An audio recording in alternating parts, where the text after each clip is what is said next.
नमस्कार दोस्तों, स्वागत है आप सबका एक बार फिर से हमारे YouTube channel react for fun में।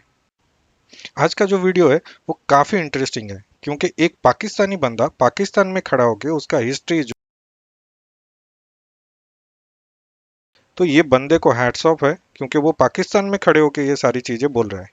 तो वीडियो एंड तक देखिए, आपको पूरे पाकिस्तान की हिस्ट्री ज्योग्राफी सब पता चल जाएगा।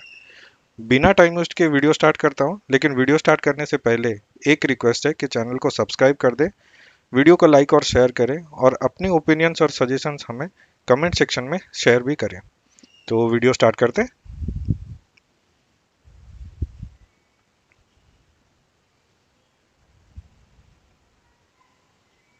मैं बंगाली होता तो मैं तो बहुत ज़्यादा शुक्र अदा करता। क्यों? क्योंकि ये शुक्र अदा करना मेरा बनता है। इसकी मल्टीपल रीजंस हैं। उनके पास आज इस्टेब्लिशमेंट का यानी कि आर्मी का रोना नहीं है, ठीक है। इस तरह से वो आज आर्मी के गुलाम नहीं है। They have a secular constitution, they are a secular state, they are better than us, their exports are better than us. वो हर हर लिहाज से हमारे से आगे जा रहे हैं, तो उनको तो बहुत शुक्रिया अदा करना चाहिए अपने आप का। उनको तो उस एक वाक़या का या 1971 की जंग का या शेख मुजीबुर रहमान साहब का तो मतलब मशकूर होना चाहिए कि हाँ, वो हमारा हिस्सा नहीं है। और हमें भी खुशी है कि यार हमारे से दूर हो गए कोई अच्छा है। बहुत सारे पाकिस्तानी ये प्रिडिक्शन दे रहे थे कि भाई बांग्लादेश तो टका चलता है ना वहां पर, तो ये टके के लोग हैं तो ये 2 साल भी नहीं पूरे कर पाएंगे। एक और बात बताऊंगा आपको, पाकिस्तान से ज्यादा उसकी इकोनॉमी स्ट्रॉन्ग है, तो पाकिस्तानी यहाँ पर ये कहते थे कि इंडिया की साजिश है, इंडिया की साजिश है, इंडिया ने हमसे अलग करवाया। तो इस बारे में क्या कहेंगे आप? नहीं नहीं, इंडिया की साजिश नहीं है ये। जनरल यूब खान की साजिश थी, ये जनरल टिक्का खान की साजिश थी, ये जनरल न्याजी की नाकामी थी, ये हमारी अपनी नाकामी थी, हमारे अपने प्रेजुडिसेस थे, हमारे अपनी बिजनेस थी, हमने उनको राइट्स नहीं दिए। ये इवन जिना की भी नाकामी थी, जिना की भी गलती थी। तो ये मतलब क्यों हम इंडिया को ब्लेम करें? वाई? दुश्मन से किस चीज़ का गिला हो सकता है? जब हम उनको अपना दुश्मन डिक्लेयर कर चुके हैं तो they can do anything. The failure was ours. हम नाकाम हुए, इंडिया नाकाम नहीं। वो तो उसका मसला नहीं था, उसने तो मौका दे के चौका लगाया। बिल्कुल सही। That's it. तो अपने पॉइंट ऑफ व्यू से इंडिया को कैसे समझते हैं, इंडिया की इकोनॉमी को कैसे जानते हैं? Yeah, they are the fifth largest economy, and it's a big deal. It's not a small thing. बिल्कुल सही। तो क्या हम ब्लेम्स और दूसरी चीजें करने के अलावा इंडिया के साथ बेटर रिश्ते नहीं कर सकते बराबर? भाई, कर सकते हैं, क्यों नहीं कर सकते। वो एक सादा सा हम बचपन से सुनते आ रहे हैं कि वेस्ट आपस में सदियों लड़ा है। हम तो अभी 75 साल से उनसे अलग हुए हैं। हमारा तो उनका मुद्दा इतना बड़ा नहीं है। अगर हम वेस्ट को देखें तो कहाँ ट्रिटी वेस्टफिलिया से भी लेके वो पीछे 1000 साल से वो आपस में लड़ते आ रहे हैं। जर्मैनिक ट्राइब्स को देख लें, ट्रिटी वेस्टफिलिया देख लें, उसके बाद नेपोलियनिक वॉर्स देख लें। बाकी सारा हमारा तो इतना कोई मुद्दा भी नहीं है, इतना कोई मसला नहीं है। हमारे उनके साथ बेहतर टाइज होने चाहिए। मसला ये है कि हमारे बेहतर टाइज ना होने की वजह से पाकिस्तान में एक तबके का फ़ायदा है। आप समझ सकते हैं मैं किसकी बात कर रहा हूँ। उनका एक तबके का फ़ायदा हो रहा है, उनकी रोजी रोटी हमारे टैक्सी से लगी हुई है, तो they will never ever think कि ये मसला हल हो जाए। गिलगित बल्तिस्तान के लोग भी प्रोटेस्ट कर रहे हैं हुकूमत के खिलाफ। जी, उनका प्रोटेस्ट करना बनता था कि आप लोगों ने उनकी गंदम की जो खेप है उसको कम किया, ठीक है। आप लोगों ने उनको जो जगह थी उनकी फारिग जगह थी जो खुली पड़ी थी, आपने उन पर कब्जा करने की कोशिश की। आप उनको अपना सूबे का दर्जा नहीं देते, आप पे उन पे टैक्सेशन इतनी ज़्यादा है। आप दूसरी तरफ उनकी जगहों पर कब्जा भी कर रहे हैं और दूसरी तरफ आप उन पे उनकी जो गंदम की जो मिकदार थी, स्पेसिफिक मिकदार, आप उस पर भी पाबंदी लगा रहे हैं, उसको भी कम कर रहे हैं। तो they are going to protest. और क्या करेंगे वो? ये है कि कब्जा किसी भी सूरत में बुरी चीज़ है, अच्छी नहीं है। आइदर वो इंडिया कश्मीर पे करे या हम गिलगित बल्तिस्तान पे करें, एक ही बात है। तो हमने भी कब्जे किए हुए हैं, हमें ये मानना पड़ेगा। ये थोड़ी कंट्रोवर्शियल बात है। मैं कम अज़ कम ये एक थिंकिंग बीइंग ये नहीं कह सकता किसी मुल्क की जो है ना साजिश है। मैं तो नहीं ये मानता। भाई, आपके पास है क्या? लोगों को आपको क्या चाहिए? इसराइल को आपसे क्या लेना है? अमेरिका का आपसे क्या लेना देना है?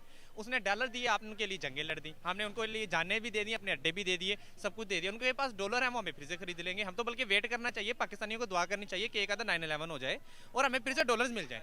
ये मामला है। तो मैं कभी भी नहीं ये सोचूंगा कि बुरानी मुल्क की साजिश है। जाहिर बात है, अगर आप इंडिया के साथ फ्रंट पर हैं तो आप भी साजिशें कर रहे हैं। मुंबई हमलों वाले मामले में नवाज शरीफ के बयानात उठा के देख लें, और उसके अलावा देख लें कितने उड़ी वाले और बाकी खैर हमने भी किए हैं, उन्होंने भी किए हैं। चूंकि दुश्मनी है तो खैर ये जस्टिफिकेशन मिल जाती है। लेकिन इकोनॉमी के लिए ये सोचना कि भारत बल्कि हमसाये की इकोनॉमी बेहतर हो तो उसको भी फ़ायदा है।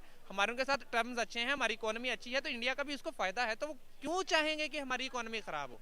I don't think. आप क्या समझते हैं कि हमारे रिलेशन हमारे पड़ोसियों, कौन से पड़ोसियों के साथ ज्यादा बेटर है? किसके साथ बेटर है? बेटर नहीं है यार, Chinese colony, economic colony, that's it. कि अफगानिस्तान से ताल्लुकात आपने किस वजह से कायम किए थे? मुझे ये बात बताएं कि जनरल फैज़ हमीद आज इस बात की आके हमें वजाहत दें कि आपने वहाँ पे जाके चाय पी और उसको ग्लोरीफाई किया, उसको फैंटासाइज किया कि हमने अमेरिका को हरा दिया अमेरिका की मदद से। What the heck was that? आप एक आइडियोलॉजिकल स्टेट को एक जगह पे मार रहे हैं, वही उसका ही एक दूसरा सेक्शन आके पाकिस्तान में ये कह रहा है कि वही शरिया कानून जो कि अफगानिस्तान में नाफिज है वो हम यहाँ पे नाफिज करना चाहते हैं। तो आपको अपनी स्टेट में उससे मसला है। एक नजरिया एक रियासत में आपकी हदूद के बाहर ठीक है, आपकी अपनी रियासत में आ रहा है तो वो नजरिया गलत है, तो यानी कि आपकी अपनी पॉलिसी गलत थी ना। आपने वो क्यों चाय को फैंटासाइज किया? आप जनरल फैज हमीद आके बताएं कि वो क्यों अफगानिस्तान की उस तरफ जा रहे थे। अगर आप एग्री कर चुके हैं तो आप उनको तस्लीम करें। अब यहाँ पे भी शरिया कानून नाफिज करें, यहाँ पे भी टीटीपी को दे दें हुकूमत। अगर यहाँ पे टीटीपी को हुकूमत नहीं दे सकते तो वहाँ पे तहरीक तालिबान आप किस तरह से उनको सपोर्ट कर सकते हैं? आपने उनको मुल्क तस्लीम नहीं किया। वहाँ पे लाखों लोगों की जानें जो हैं वो खत्म हो सकती हैं। मतलब I don't think it's totally irrational and illogical. Why? I don't know. अच्छा, तालिबान बुरा तालिबान क्या है कि वो तालिबान जो अफगानिस्तान में दंगा कर रहे हैं वो ठीक है, जो पाकिस्तान में दंगा कर रहे हैं वो गलत है। What's this nonsense? I don't know. अभी अगर आप आर्टिकल्स पढ़ते हैं जावेद चौधरी के या हामिद मीर ने पिछले दिनों आर्टिकल लिखा है कि मोदी पाकिस्तान का दौरा करना चाह रहे थे अप्रैल में after the operation Swift retort. वो मोदी पाकिस्तान आना चाह रहे थे, वो बलूचिस्तान में एक मंदिर का इफ्तिताह करना चाहते थे करतारपुर कॉरिडोर की तरह। यहाँ पे हमारे शाह महमूद कुरैशी साहब ये कहते हैं कि यहाँ पे मोदी साहब आ गए तो उन्होंने पीछे से जो है कश्मीर के सौदे की बाज़गश्त सुननी पड़ जाएगी। लोगों को ये लगेगा कि हमने जो है ना वो कोई डील कर ली है। भाई डील की बात अलग थी।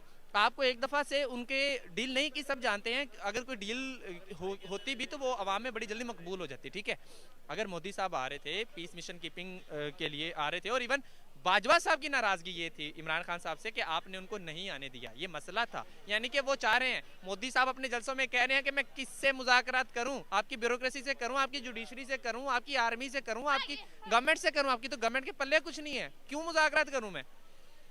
वो अपनी जगह पर राइट है। या आई थिंक मतलब मुज़ाकरात बराबरी के होने चाहिए ना। मुज़ाकरात बराबरी के दो फ्रीकैन के दरमियान होने चाहिए। पाकिस्तान में पाकिस्तान का कोई फ्रीक नहीं है। पाकिस्तान की फ्रीक पाकिस्तानी हुकूमत है, एस्टैब्लिशमेंट है, जुडिशरी है, ब्यूरोक्रेसी है। क्या है? हम यही डिसाइड नहीं कर पा रहे कि मुज़ाकरात करे कौन? आर्मी करे, ब्यूरोक्रेसी करे, जुडिशरी करे, कौन करे? अगर आप तारीख का मुताला करें तो आप ये इस नतीजे पर पहुंचेंगे कि जिन्ना साहब अपनी जो नज़रियात थे उनमें वाज़े नहीं थे। बीबीसी को वो इंटरव्यू देते थे तो वो कहते थे कि हमारी रियासत में हिंदू मुस्लिम सब बराबर होंगे। That goes for the secular state, जो कि उन्होंने 11 अगस्त की तकरीर में भी कहा कि कोई हिंदू है कि मुसलमान है उसका रियासत से लेना देना नहीं है। मुसलमान मुल्ला से खिताब कर रहे हैं, आम आवाम से खिताब कर रहे हैं तो वो कह रहे हैं कि हमारा आइन कुरान है, हमारा आइन 1400 साल पहले तश्कील पा चुका है। वो अपनी नज़रियात में बिल्कुल वाज़े नहीं थे। उन्होंने एक दफ़ा भी नहीं बताया कि हमारी रियासत सेकुलर होगी, एक आइडियोलॉजिकल स्टेट होगी, शरिया का कानून नाफिज होगा। क्या होगा? पहली चीज ये थी कि पॉलिसी मेकिंग खुद जिन्ना के पास नहीं थी। जिन्ना के बाद हमारे टॉप लीडरशिप के पास नहीं थी तो मुस्लिम लीग के पास कहां से आनी थी? मुस्लिम लीग के पास नहीं थी। और उसके बाद एक बड़ा गैप था लीडरशिप का, वो नहीं फिल हो सका। जैसे ही जिन्ना गए हमारे पास लीडरशिप थी नहीं, बिल्कुल भी लीडरशिप नहीं थी। और उसके बाद आप देखेंगे पाकिस्तान में डेमोक्रेसी का बना के हमारे यहाँ पे जो गवर्नर जनरल्स हैं उन्होंने उठा के हमारा इनके वज़ीर आज़म को, वज़ीर आज़म ऐसे तब्दील होते रहे हैं जैसे वो उन्होंने तंज भी किया था कि इतनी तो मैं साड़ियाँ तब्दील नहीं करती इंडियन प्राइम मिनिस्टर ने जितने इनके वज़ीर आज़म तब्दील होते हैं। तो दूसरी तरफ ये कि उन्होंने 75 साल किसी भी उनकी तो आई थिंक 1 से 2 दफ़ा इमरजेंसी नाफिज हुई है पूरे हिंदुस्तान में। एक दफ़ा जब एक दफ़ा भी नहीं हुई इमरजेंसी नाफिज मार्शल लॉ की सूरत में नहीं हुई, इस सूरत में हुई थी जब उनकी प्राइम मिनिस्टर का कत्ल हुआ था वो सिख राइट्स के बाद। एक दफ़ा तब नाफिज हुई थी और एक दफ़ा उन्हीं एतवार में मेरे ख्याल से एक दफ़ा ही हुई है जब वो अमृतसर पे अटैक किया था इंडियन आर्मी ने।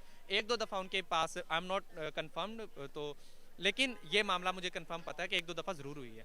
उन्होंने अपनी डेमोक्रेसी को कंटिन्यू किया है। हम लोग आज तक डेमोक्रेसी की तारीफ ही नहीं कर पाए कि व्हाट इज़ इस्लामिक डेमोक्रेसी। हमें बताया जाए ना, कहाँ से लिटरेचर उठाया आपने, कहाँ से इंटेलेक्चुअल लिए Islamic democracy? We don't know, यहाँ पे डिस्क्राइब नहीं किया गया।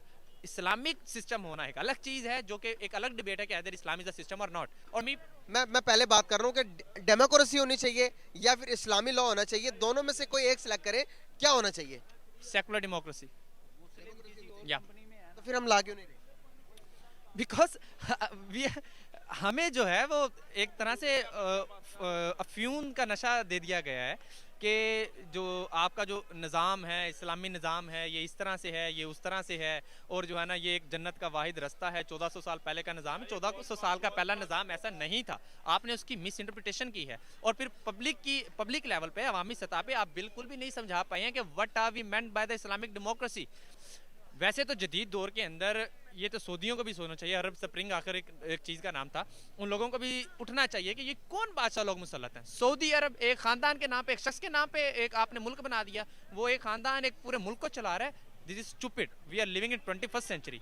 हमें डेमोक्रेसी को प्रमोट करना है, either it is in Pakistan और ईरान और अफगानिस्तान और सऊदी अरेबिया।